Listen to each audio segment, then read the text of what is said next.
வளாகத்தில் செயல்பட்டு வரும் நிறுவனத்தில் மதிய உணவாக பிரியாணி சாப்பிட்ட 10 பேர் கவலைக்கிடமாக இருக்கின்றனர் என்ற ஒரு தகவல் வெளியாகி இருக்கிறது.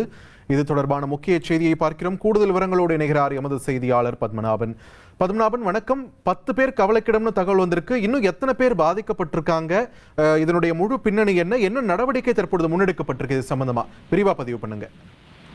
காஞ்சிபுரம் மாவட்டம் ஸ்ரீபெரும்புதூர் அருகே பிள்ளைப்பாக்கம் சிப்காட்டில் டிஎஸ் என்ற கார்பரேட் கேபிள் தயாரிக்கும் நிறுவனம் அமைந்துள்ளது. இந்நிறுவனத்தில் 300க்கும் மேற்பட்ட பெண் தொழிலாளர்கள் பணியாற்றி வருகின்றனர். இவர்களுக்கு தன்வி புட்ஸ் என்கின்ற நிறுவனம் தினசரி உணவு வழங்கி வருகிறது. ஒவ்வொரு புதன்கிழமையும் அசைவ உணவு தொழிலாளர்களுக்கு வழங்கப்படும்.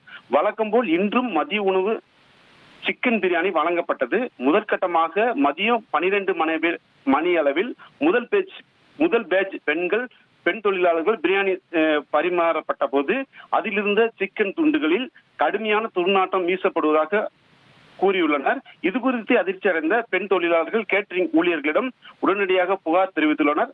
அதனால் அந்த புகாரை அலட்சியப்படுத்தி கேட்டரிங் ஊழியர்கள் பிரியாணியில் இருந்த சிக்கன் துண்டுகளை மட்டும் அவசரமாக அப்புறப்படுத்தி அதே பிரியாணியை அடுத்த பேட்ச், அதாவது 12:30 மணிக்கு சாப்பிட வந்த தொழிலாளருக்கு பரிமாறியுள்ளனர். இதற்கிடையே முதலில் சிக்கன் பிரியாணி சாப்பிட்ட பெண் தொழிலாளர்கள் அடுத்தடுத்து கடுமையான வயிற்று வலி மற்றும் வாந்தி ஏற்பட்டு ஒவ்வொருவராக மயங்கி விழுந்தனர். இதனால் நிறுவன வளாகத்திற்குள் பெரும் பதற்றமும் கூச்சலும் ஏற்பட்டது.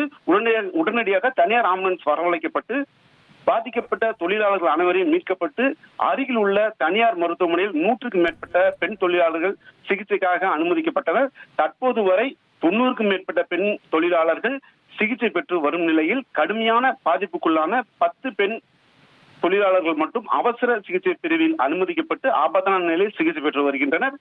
கேட்டரிங் நிறுவனத்தின் இந்த அலட்சிய போக்கு குறித்து தொழிலாளர்கள் மத்தியில் கடும் கொந்தளிப்பு ஏற்பட்டுள்ளது. தற்போது போலீசார் இது குறித்து தீவிரமாக